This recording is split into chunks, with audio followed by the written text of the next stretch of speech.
Hey guys, Dazanar here. Today I just wanted to talk to you guys while in this lovely forest about meditation, because a lot of you, I constantly get asked, how do you meditate? How do you meditate? So I will teach you the basics that I know on how to meditate, because it is hard. It's not exactly easy for people to do, but it's super beneficial. Even if you're not very good at it, it helps you clear your mind, helps you in your daily life be more mindful because you have a bit more control over your flow of thoughts. And over time, as you meditate more and more, you can learn to identify or grasp onto those thoughts a lot less and choose to do so a lot less emotionally too. And it can help you navigate conversations or life a little bit easier or hard circumstances. So how do you meditate?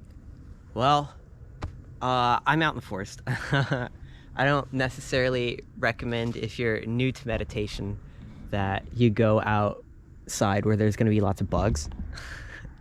Here in Florida, there's like a lot of bugs.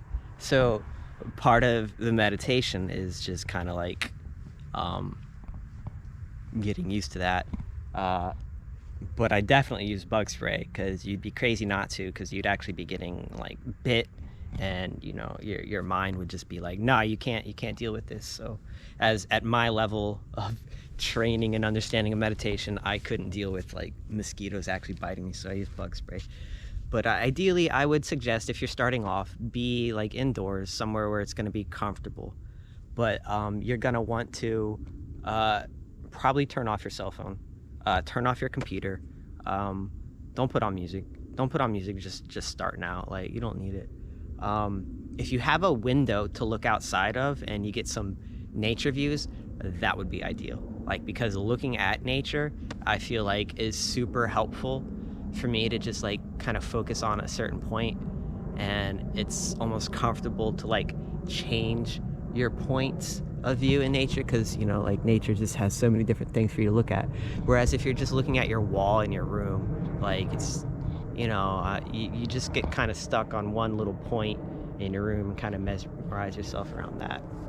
So ideally, you want to be able to look out at nature, in my experience, but you don't have to. You can look at painting, you can close your eyes. Close your eyes is really helpful.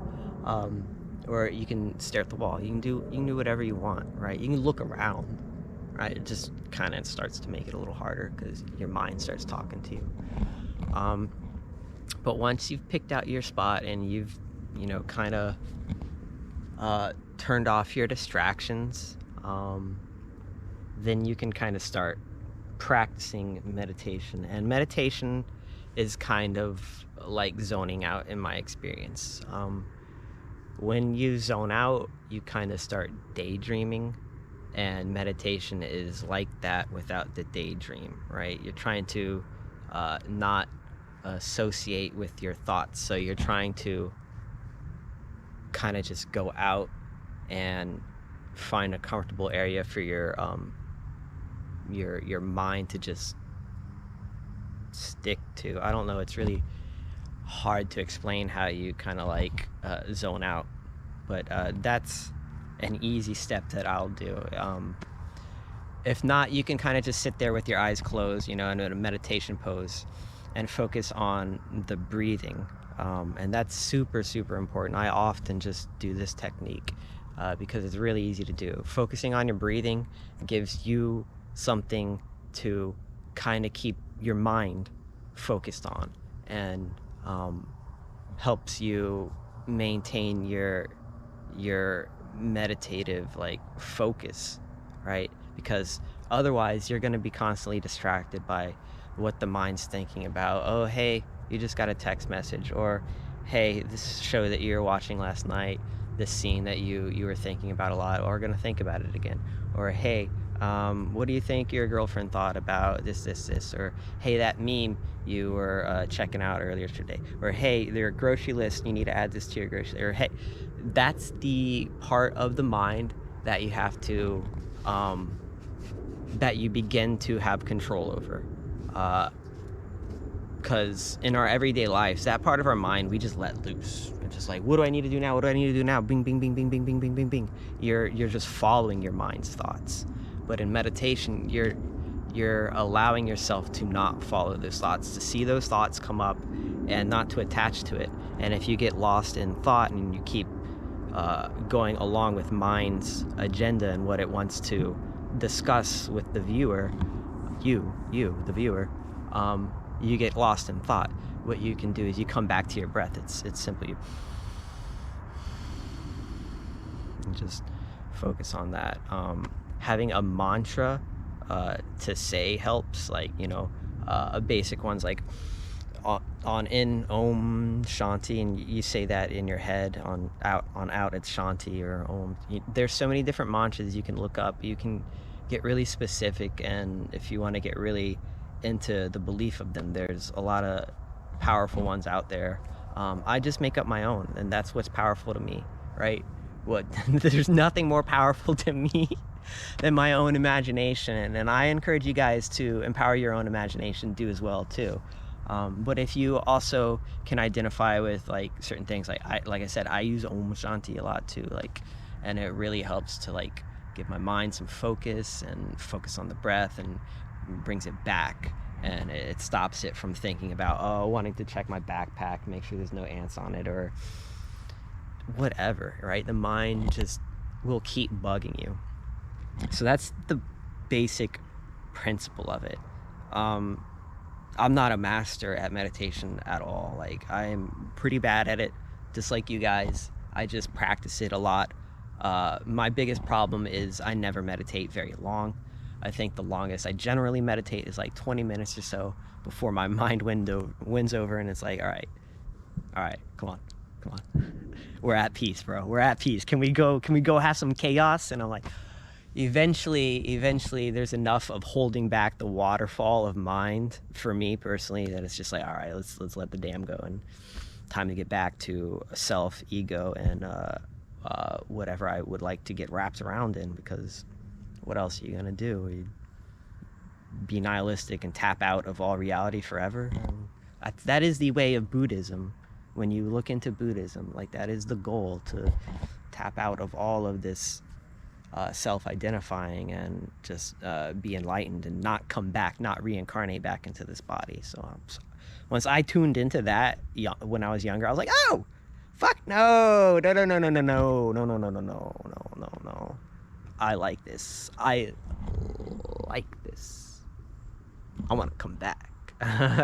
I want to make sure this is here for other things to enjoy. It's a shame that we can only tell that life's here on this planet, and it kind of gives us a little sense of panic that it's super precious, we got to protect it. But if we knew that life is some super big phenomena, I think it would help put some of those fears at ease in us. Not sure. I went on a rant there, right? There's still some more helpful things I can tell you about it. Meditation. So yeah, your mind is going to constantly be distracting you, and like I said, just bring it back to breath. Bring it. When you notice yourself going off on a tangent or in meditation, this happens in prayer to people too, because I pray. I don't care if you don't agree, but you'll start having positive thoughts for other people and wishing good intent for other people, and you're going along with your prayer and whatnot. And eventually, somewhere along the line, you get lost, and mind is just taken over and starts talking about a whole bunch of different things. And 5 minutes later, you're like, oh my gosh, I'm not praying anymore. And you can come back to it, just like in meditation. Come back to the breath and come back to what your purpose was to be in that moment. So when you get lost in the thought, you just come back. I don't think you guys are gonna really notice super big changes, right? It's all in the mind. It's all about what this does for you. It helps you be more mindful in your daily life, because you're training your mind different pathways of identifying to these thoughts. And that doesn't have necessarily immediate effects. Some of the more generally immediate effects would be like a sense of well-being, a sense of calm. I really quickly, when I start meditating, get into this sense of calm, and like kind of my stress is going away and being like, okay, you know, I'm existing. It's okay. It's fine. Breathe in, breathe out, breathe in, breathe out. And that is the form of meditation that I do. That is